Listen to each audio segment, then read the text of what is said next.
درود کثرت سے پڑھنے سے کام دنیا کے بننے شروع ہو جاتے. ایک صحابی کا زیادہ درود پڑھا کرو, اس نے وعدہ کری کثرت سے پڑھوں گا. کہا تکفا ہمک و یغفر ذنبک, جو چاہے گا تیری نیت ہوگی وہ تیرے کام ہو جائیں گے. بتاؤ, یہ صحیح حدیث ہے, متفق ہے. یغفر ذنب, کوئی گناہ ہو گیا تو خدا معافی میں رکھے گا, تجھ کو سزا نہیں ملے گی. بتاؤ,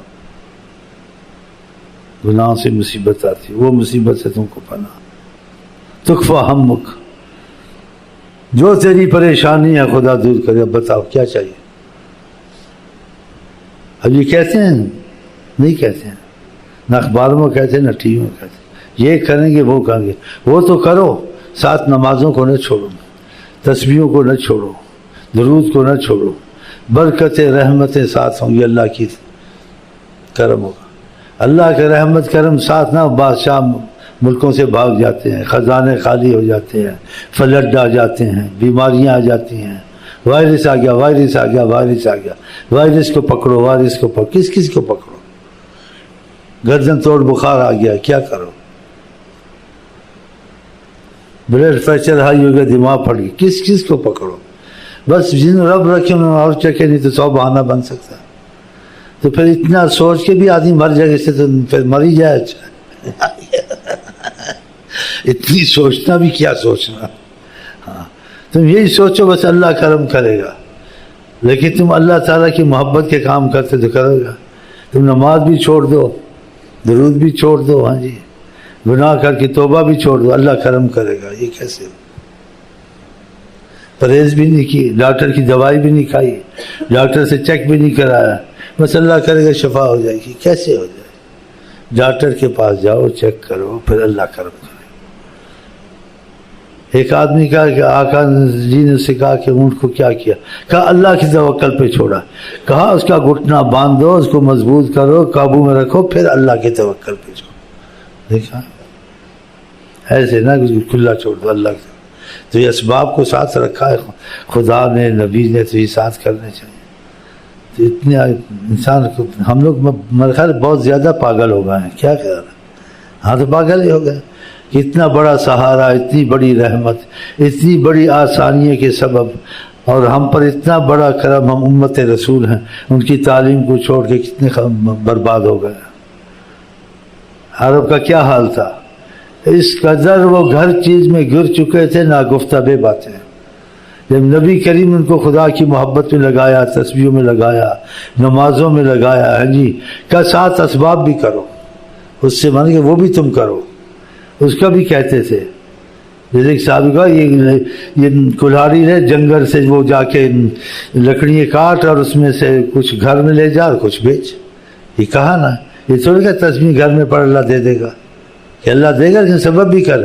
اس کا پیالہ بیچا, اس کے 2 درہم پیالے کے آئے, کہا یہ 1 درہم کا گھر میں کچھ کھانا لے جاؤ, 1 درہم کی کلہاڑی لے لو اور جا کے لکڑی کاٹا کرو. دیکھا, تو یہ تعلیم آپ نے دی. تو ایسے انسان کرے, سبب سے چلے. تسبیحیں بھی پڑھو, اسباب بھی کرو, فیکٹریاں بھی چلاؤ, نمازیں بھی پڑھو.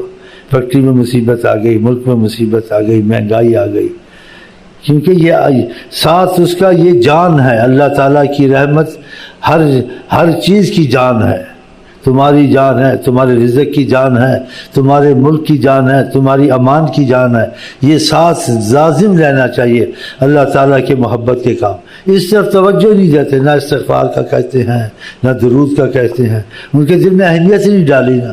حالانکہ یہ آسان چیزیں سے مشقت نہیں ہے, یہ چلتے پھرتے انسان کی زبان سے ہو جاتی ہیں, اور اس میں کتنا امان اور کتنا تحفظ ملتا ہے انسان. ہاں جی, اگر آقا کی بات کو اہمیت نہیں ہے تو کس کی بات کو اہمیت ہے؟ اب اتنا رزق سے تنگ ہے, مہنگائی سے تنگ ہے, حالات سے تنگ ہے. نہ استغفر اللہ کا کسی کالم میں لکھا ہوتا ہے, نہ درود شریف کا لکھا ہوتا ہے, کہ اس کو نمازوں کا لکھا ہوتا ہے کہ اس پر ہم زیادہ زور دیں. تم حکومت میں کام کرو, تم وزیر بنو, امیر بنو, کچھ بھی بنو, لیکن جب تک تمہارے ساتھ رحمت خدا کی نہیں ہے, تمہارے لیے مصیبتیں, بادشاہ بن کے بھی مصیبتیں تمہارے لیے آگے پیچھے پھریں گی. غریب امیر جو بھی بنو, مصیبتیں تمہارا پیچھا نہیں چھوڑیں گی. اگر خدا کی رحمت تمہارے ساتھ ہے, امیر بنو, وزیر بنو, بادشاہ بنو, تم اللہ والے بن سکتے ہو.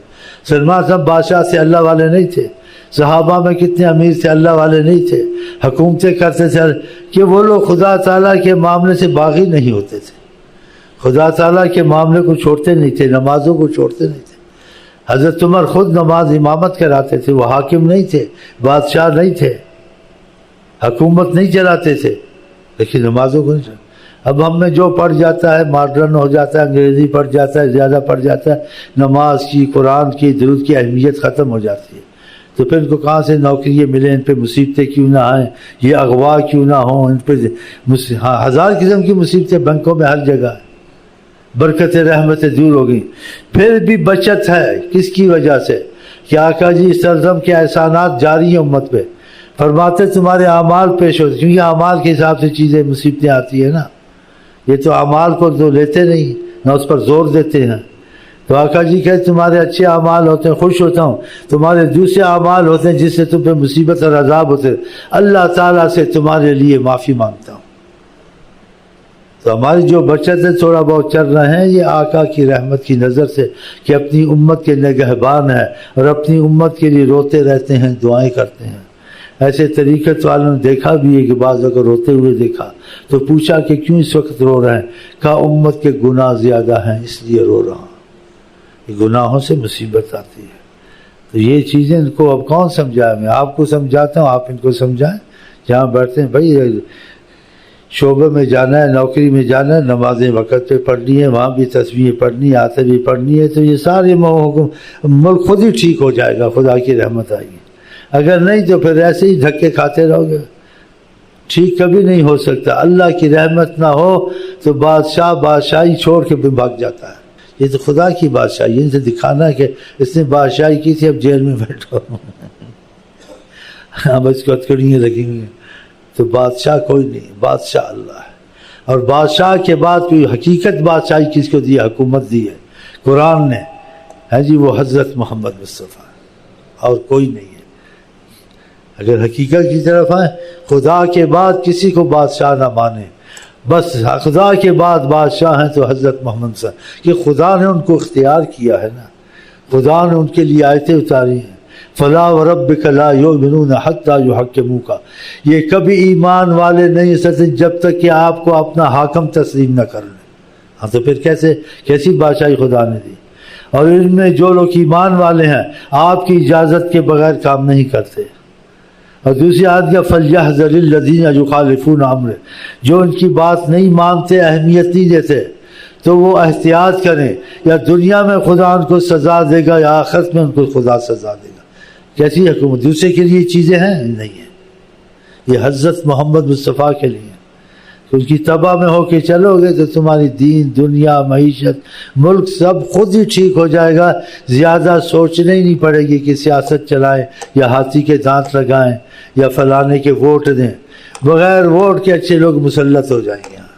لیکن بگڑو گے تو بگڑے ہوں کو پھر ایسے ہی ہوگا، جیسی روح ویسے فرشتے، کما تکونوا یولی علیکم، تم جیسے ہوگے خدا تم کو ایسے ہی حاکم دے گا تمہاری طرح کے، کہ تم کو ایسے ہی چلائیں گے، تمہارا بیڑا غرق کریں گے۔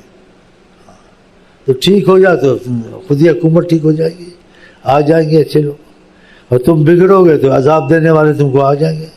ہاں تو یہ جو بعض شعر ہوتے ہیں چاہے دل لگی ہوتے ہیں، ان میں سبق ہوتا ہے۔ چار کتاباں عرشوں لتھیاں، پنجواں لتھا ڈنڈا، بگڑیوں تگڑیوں کا پیر ہے ڈنڈا، ڈنڈے کو سب مانتے ہیں، جس کی لاٹھی اس کی بھینس، ریڑھ کی ہڈی بھی توڑ دیں گے۔ آدمی کو گم کرتے ہیں، ڈھونڈو ملتا ہی نہیں کہاں، جو ڈھونڈے اس کو ہوتا ہے اس کو بھی تو کیوں ڈھونڈتا ہے، تیرا کیا لگتا تھا، اس کو پکڑ کے اندر، وہ بھی چپ ہے۔ تو اب آگے کیا کرنا ہے؟ اور مرمت کرانی ہے، کافی ہو گئی ہے، اب تسبیحیں پڑھیں، توبہ کریں، یہ سب بھاگ جائیں گے۔ کہ محمد سے وفاتون ہے، یہ لوح و قلم تیرے ہیں، اب بے وفا ہو گئے نا، ہم مصیبتیں پڑھی ہیں، اب بھی سوچ رہے ہیں نمازیں پڑھنی پڑیں گی، ایسی نمازیں قبول ہوتی پڑھنی پڑیں گی۔ ہاں بھائی کوئی وظیفہ رہے، مصیبت ٹلے، ارے ویسے بھی کرنا چاہیے، کلمہ پڑھا، یہ ذکر اذکار کرنے چاہیے۔ تب لگے ہوئے ہیں وہ بھی تھوڑا فائدہ ہوتا ہے، زیادہ نہیں ہوتا، کیونکہ جو لگے ہوئے ہیں اکثر وہ اس نیت سے لگے ہوئے ہیں، مرتا کیا نہ کرتا، اب شیخ کے پاس نہ جائے، تسبیح نہ پڑھے، کیسے تو یہ سچی تسبیح تو نہیں ہے، یہ سچی تسبیح ہے، مرتا کیا نہ کرتا. تو دل سے لگو، تمہیں ادھر اور ادھر سب راحت ہو جائے گی. ہاں کوئی تم کو نہیں ڈرائے گا، نہیں تو تم کو ہر چیز ڈرائے گی. ہاں اوپر سے بھی ڈرائیں گے، بادل کا گڑ گڑ گڑ گڑ گڑ گڑ گڑ گڑ آ گیا، کیا فلٹ آ گیا، چلو سنبھلو، اب جتنا بچایا تھا اس سے زیادہ لگ گیا، چلو اب بھیک مانگو باہر سے. اس نے مدد کی، اس نے چیک دیا، کر لیا، کپاس جل گئی، کیڑا لگ گیا، اب کیا کرو گے؟ تو یہ ہم کب ٹھیک ہوں گے؟ ہم کو بتاؤ. اگر ٹھیک ہونا ہے تو خدا کی رحمت کی طرف آ جاؤ اور میری بات کو نہ دیکھو. میں جو بات کہتا ہوں تمہارے ایمان کے تقاضے کی ہے کہ کلمہ تم نے پڑھا ہے، کلمہ کا عہد پورا کرو خدا سے. وہ عہد پورا نہیں کرو گے تو یہ شامت اعمال سے جان نہیں چھوٹے گی. ہاں کافروں کے لیے تو آخرت ان کو دنیا میں ہر چیز میسر ہے. خدا نے کہا، نبی نے کہا، قرآن میں بھی ایسا آقا نے کہا، جنت الکافر، اس کے لیے آخرت نہیں ہے. تمہارے لیے دنیا میں امتحان ہے، تمہارے لیے آخرت ہے. تو دنیا تو نہیں، آخرت تو بچاؤ، وہ بھی تمہارے ہاتھ سے جائے گی، پھر کیا کرو گے؟ تو آج سے نیت کر لو کہ انسان کمزوریاں تو رہیں گی اور کمی بیشی ہوگی، لیکن نیت کو مت بدلو کہ آج سے ہم آپ سچے غلام مصطفیٰ بنیں گے اور دل سے ان کی تعلیم پہ چلیں گے انشاءاللہ تعالی. چلیں جی. مان کر دے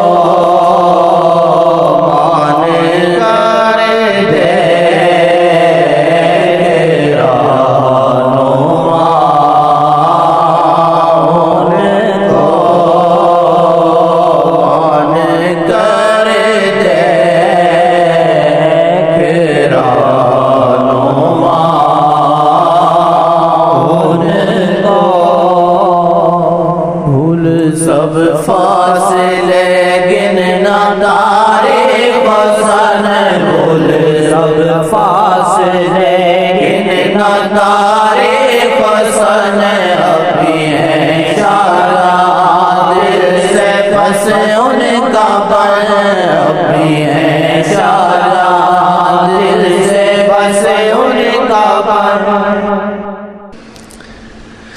اللہ سے دعا کرتے اللہ ہم کو آپ کو توفیق دے، اور ہم آپ کو کہتے ہیں السلام علیکم ورحمۃ اللہ وبرکاتہ. آپ کیا کہتے ہیں؟